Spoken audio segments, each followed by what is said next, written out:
Dans certaines régions du monde, on a essayé de stériliser des moustiques mâles.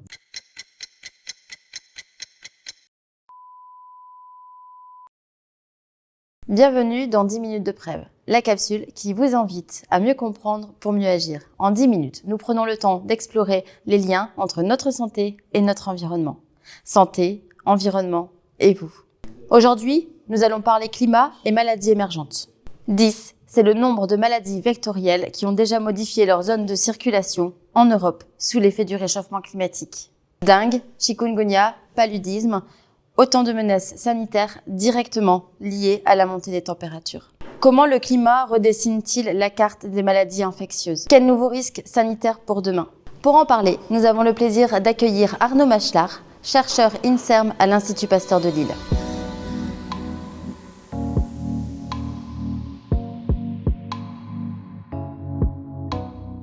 Bonjour Arnaud. Bonjour Olivier. Merci d'avoir accepté notre invitation à ce 10 minutes de Prève. Déjà pour commencer, peut-être que vous pouvez vous présenter.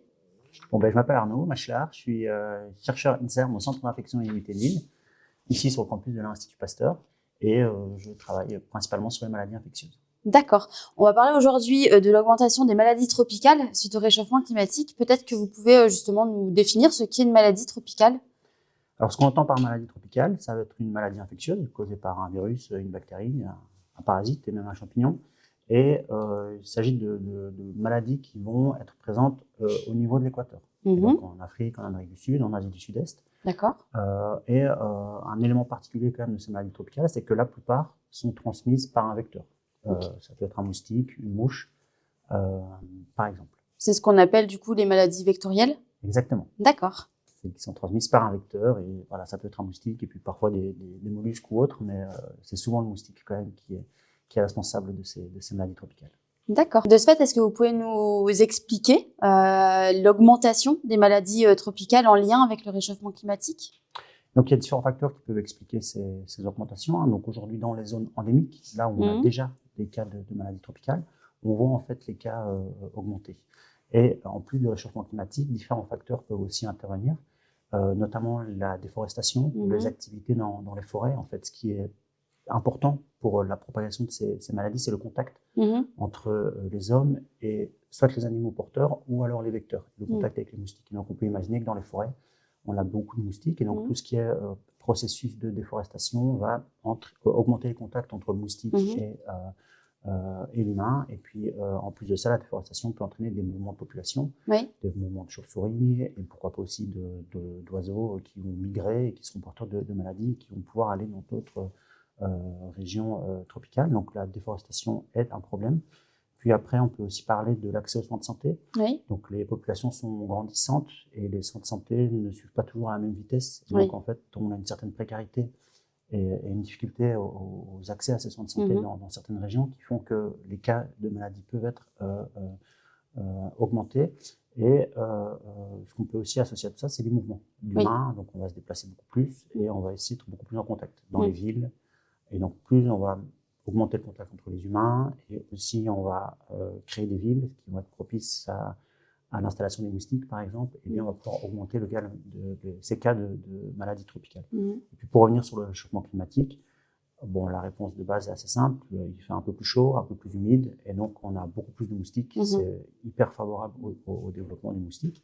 Et puis si on voulait apporter une petite précision, en fait, sur le réchauffement climatique en tant que tel, sur le cycle de vie du moustique, en fait, quand il fait un peu plus chaud, le moustique peut vivre un peu plus longtemps. D'accord. La larve va aussi se développer plus vite, et le virus à l'intérieur du virus, en fait, le virus à l'intérieur du moustique va se multiplier plus vite. D'accord. Donc en fait, le réchauffement climatique a déjà un impact énorme sur le vecteur, qui fait que le moustique devient beaucoup plus transmetteur et plus résistant. Et du coup plus résistant aussi.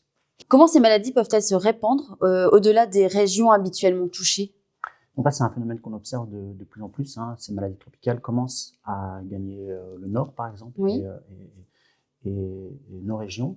Et là, il y a un impact du réchauffement climatique, c'est-à-dire que les températures sont plus douces, les étés sont moins rudes et les étés plus chauds, et du coup, les insectes vecteurs vont pouvoir arriver dans nos régions.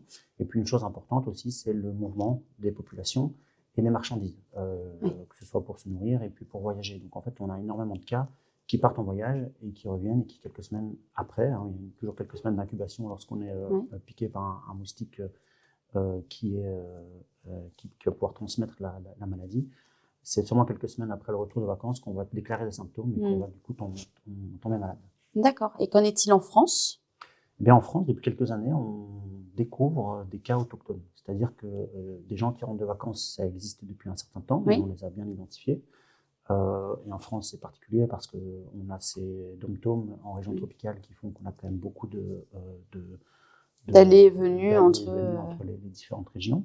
Et puis, ce qu'on a remarqué depuis 3 ans, en fait, c'est des cas autochtones. Et ça, c'est lié à la présence notamment du moustique tigre en France. D'accord. Donc, près de 80 départements sur les 98 en France ont été identifiés comme associés à une présence du moustique tigre. D'accord. Et en fait, de manière endémique. Et du coup, la présence du moustique tigre fait qu'il va pouvoir aller infecter un individu qui rentre de vacances, être infecté par le virus et pouvoir le transmettre à quelqu'un d'autre. C'est à ce moment-là qu'on va parler de cas autochtones. Et en fait, depuis 2 ou 3 ans, ces cas autochtones sont en constante augmentation. On est sur à peu près un peu plus d'une centaine de cas en 2024 et ces cas ne vont faire qu'augmenter. On peut par exemple parler du chikungunya, de la dengue, du Zika, qui sont en fait 3 virus qui peuvent être transmis par le moustique tigre. Et si on s'attelle un peu plus sur les prédictions, en fait, sur une échelle de 1 à 10, les prédictions sont qu'une épidémie l'une de ces infections virales-là puisse arriver. Sur une échelle de 1 à 10, on est entre 6 et 7. Donc, il y a une forte chance que dans les 5 années à venir, en fait, une épidémie de ces virus-là puisse exister en France. Ça fait un peu peur tout ça, Arnaud. Est-ce qu'il y existe des pistes de solutions pour justement éviter la propagation de ces maladies vectorielles? Ça fait un peu peur, mais cela dit, voilà, on peut aussi essayer d'anticiper et évidemment prévenir. Je pense que dans les grandes villes, on doit éviter l'eau stagnante. C'est quand même l'endroit où les moustiques vont venir se reproduire. Et donc, quand il fait chaud, si on a des petites coupelles avec de l'eau, on peut éviter. Une stratégie, par exemple, aussi dans les pots dans lesquels on a des plantes ou des vases ou dans lesquels on a des fleurs. Plutôt que de mettre juste de l'eau, on peut mettre du sable mouillé, par exemple. Le moustique aura beaucoup plus de mal pour venir s'y reproduire.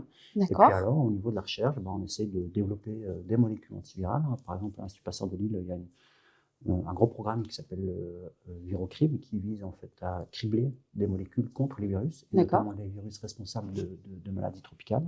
Et puis alors, on peut aussi essayer de travailler sur la vaccination. Les gens essaient de trouver des vaccins contre ces virus. Pour l'instant, il n'y a pas énormément de choses qui existent, mais on avance pas mal dessus. Et puis, il y a d'autres stratégies qui sont faites plus chez l'homme, mais à l'échelle du vecteur directement et du moustique. Et il y a des espèces de campagnes de stérilisation en fait, chez les moustiques. Et donc, dans certaines régions du monde, on a essayé de stériliser des moustiques mâles. Donc, eux ne piquent pas, il n'y a que la femelle qui pique. Et l'idée était de stériliser des mâles en les irradiant, et puis après on les a libérés en fait, dans l'environnement. Et comme ça, ils allaient féconder des femelles qui n'allaient jamais faire d'œufs, et du coup on allait diminuer drastiquement les populations de moustiques. Donc c'était une première manière de faire. Incroyable. Et puis une deuxième manière de pouvoir, entre guillemets, stériliser, mais c'est pas vraiment de la stérilisation, mais c'est plutôt empêcher le moustique de transmettre. On s'est rendu compte aussi dans l'environnement, lorsque le moustique était porteur d'une bactérie, commensale, qu'on appelle Wolbachia, en fait, les moustiques qui sont porteurs de cette bactérie-là ont beaucoup de mal à transmettre le virus. Ils ont beaucoup de mal à le garder et à ce que ce soit un environnement propice au développement du virus dans le moustique. Et donc, ce qu'ils ont fait, c'est qu'ils ont en fait infecté volontairement des moustiques mâles avec cette bactérie Wolbachia, qui ont permis du coup de contaminer une partie de la population avec cette bactérie. Et du coup, ils ont vraiment observé une diminution des cas de maladies tropicales dans les populations, dans les régions en tout cas où cette stratégie a été testée. D'accord, c'est ultra intéressant. Merci beaucoup. On va vous retrouver le 23 avril pour pouvoir élargir ce sujet et vous poser encore plus de questions parce que c'est vraiment très intéressant. Comment est-ce qu'aujourd'hui on peut faire pour connaître vos projets de recherche? Est-ce qu'on peut avoir des informations? Comment est-ce qu'on peut savoir aujourd'hui? Eh bien, c'est une bonne question, mais pour en savoir plus sur les projets de recherche, le plus important, c'est quand même de visiter nos sites web ou nos réseaux sociaux, que ce soit les réseaux de l'Institut Pasteur ou du Centre d'infection et d'immunité de Lille. Donc très régulièrement, en fait, quand on participe à des événements de communication, en fait, ces éléments sont relayés. Et lorsqu'on publie et qu'on découvre de nouvelles choses aussi, en fait, c'est relayé via les sites des différentes structures et puis nos réseaux sociaux. D'accord. On voit vraiment, au travers des questions et de tout ce que vous avez pu dire, le lien direct entre notre santé, l'environnement, la santé des animaux, la déforestation. Donc en fait, c'est primordial aujourd'hui de protéger nos écosystèmes pour pouvoir protéger notre santé. C'est de ça qu'on va parler au printemps de la Prève. Et merci beaucoup d'avance pour la conférence du 23 avril que vous allez pouvoir mener. Et merci d'avoir répondu à nos questions. Merci à vous pour l'invitation. Avec plaisir. Merci.